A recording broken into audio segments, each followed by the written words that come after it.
Hey, what's going on, guys? It's Dion back with a daily lineup for today, July 7th. Had a pretty successful day today, actually. Well, I didn't run any cash games or nothing. I just entered the 20K tournament, the free roll tournament. On to the next round. So got a what did I finish with? I think 36 FanDuel points. But my freaking shortstop didn't play, and I had a flop with Carlos Carrasco, who only had 4 FanDuel points. So that kind of diminished what I could have had. Possibly, yeah, double digits would have made me look a lot better, man. Definitely would have been over 40 points if I would have got a little help from Carrasco. But hey, I still cash, man. I actually need that deposit right now, man. I'm gonna do that later, actually.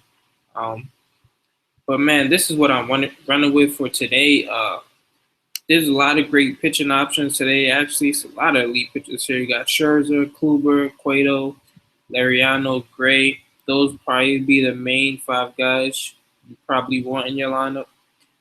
If I was to choose, the only ones I'll think about paying up for today, though, go Lariano and Scherzer. And you guys see I'm going with Lariano today just because it saves me a lot, man.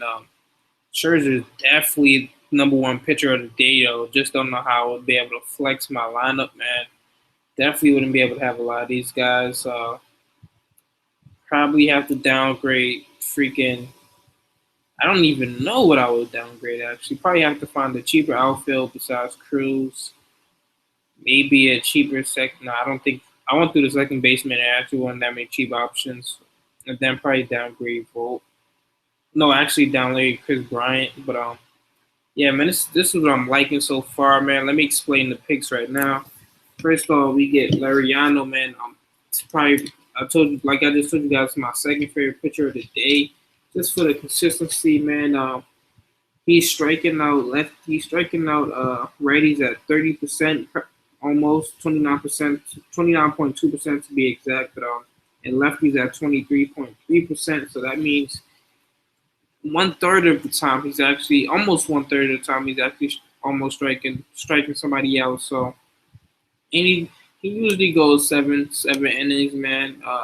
Has went 8 occasionally, and those are in great matchups. And I think this will be another great matchup here with San Diego, who strikes out a lot. They're striking out practically 23% of the time. So I think that lines up right with Lariano for him to have a great game, especially at home.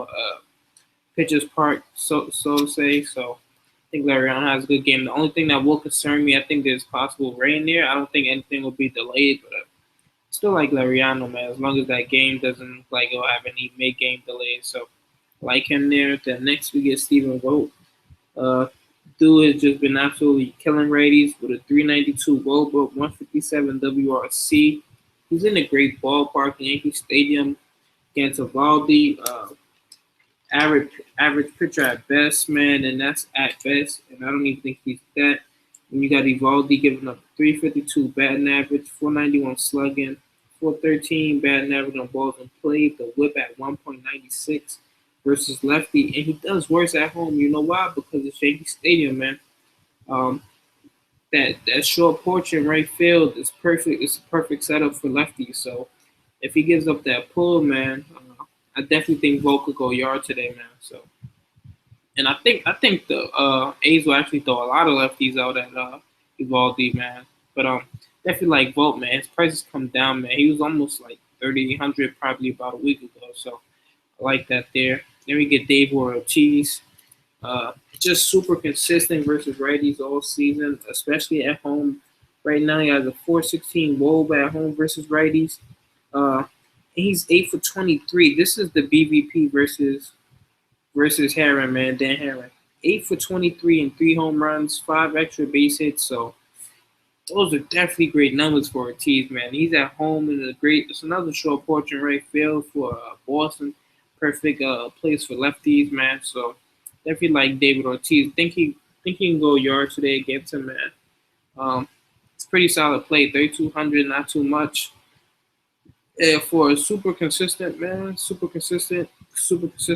man. I don't know why I just repeated that like 3 times, having a stuttering problem for whatever reason, but super consistent, man. That's what I like, man. This is for double up games right now, so I'm gonna enter this soon. Probably enter about 5 of these, man. So then next we got Johnny J. Botella. I need some access to that Coors game, man. They're in Colorado. He's getting against Chad Bettis. He's been having some great games as of late. Look at this 4 hits. I mean, 4 straight games with a hit. 3 of those multi-hit games. So I think he's pretty solid here. He's been batting leadoff, man. And especially if he gets on base and then one of these dudes just happen to hit a home run, man. The upside is pretty good, man. I like that, man, for him. So I think he's pretty solid there. Definitely think he leads Coors with at least 3 FanDuel points, no less than that, man. He's pretty quick around the bases, so hopefully they could get the Chad Bettis. Chad Bettis doesn't have any horrible numbers at home. Surprisingly, seeing as he's been batting and as soon as he's been pitching in Coors, but I think these things could change, man, especially with the Angels coming in riding a little hot streak. So I think it's 3 straight games they exploded, so they can go. I think it goes up to 4, especially in Coors. So the next we're going on to Chris Bryant, man. This dude's been pretty good against lefties. Let's listen to the numbers: 310 batting average, 4 home runs, and 357 isolated power, man, against lefties. So that means he's actually absolutely smacking lefties, man. So I definitely think he could possibly go yard. Tyler Leon's this dude's been pitching pretty good. But I like Chris Bryant as a one-off, man. I wouldn't go too heavy on any of the other bats from the Cubs. I'll probably touch Dexter Fowler maybe, and I think that'll probably be it for me. But I definitely like Chris Bryant, man. The dude's been exploding, man. Super consistent, especially at home too. He only has 2 home runs in his last 10 games, and that was all in one game. But would not be surprised if he go yard again. So he's pretty quick, man. So definitely stolen base upside. The only thing that will scare me is the Cardinals have a decent bullpen. So even if the Cubs do get to Leon's, hopefully it's like earlier in the inning. So earlier in early innings, excuse me. Oh crap! I'm doing this video at 3:47. Don't kill me. So I'm kind of stuttering, man. It's Eastern time, but yeah, I think these dudes could possibly get to him. Chris Bryant, hopefully. Then next we go on to Bogarts, man. Uh, they got once again he's facing Dan Herron.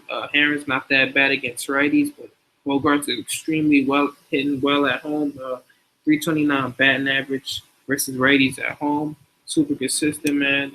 That's all we looking for when you play your double ups cash games, man. A hit in his last 5 games, man. That's pretty solid for me. Uh, the floor seems pretty safe, and Boston just been absolutely killing pitchers as of late. If you look on most pitchers' game log, if they had a whole bunch of good games, you'll notice the bad games always against Boston, man. I've really noticed that in the last couple of days. But moving on, going to Nelson Cruz, man. Dude, absolutely killing lefties. 370 batting average, 41 ISO versus lefties. It's at home, so it's a big ballpark. So it's possible that one might not leave, but he definitely. I think I like his matchup with Kyle Ryan. Kyle Ryan's not that great of a pitcher, man. Giving up a 352 WOBA, 449 slugging percentage. The FIP is at 6.45.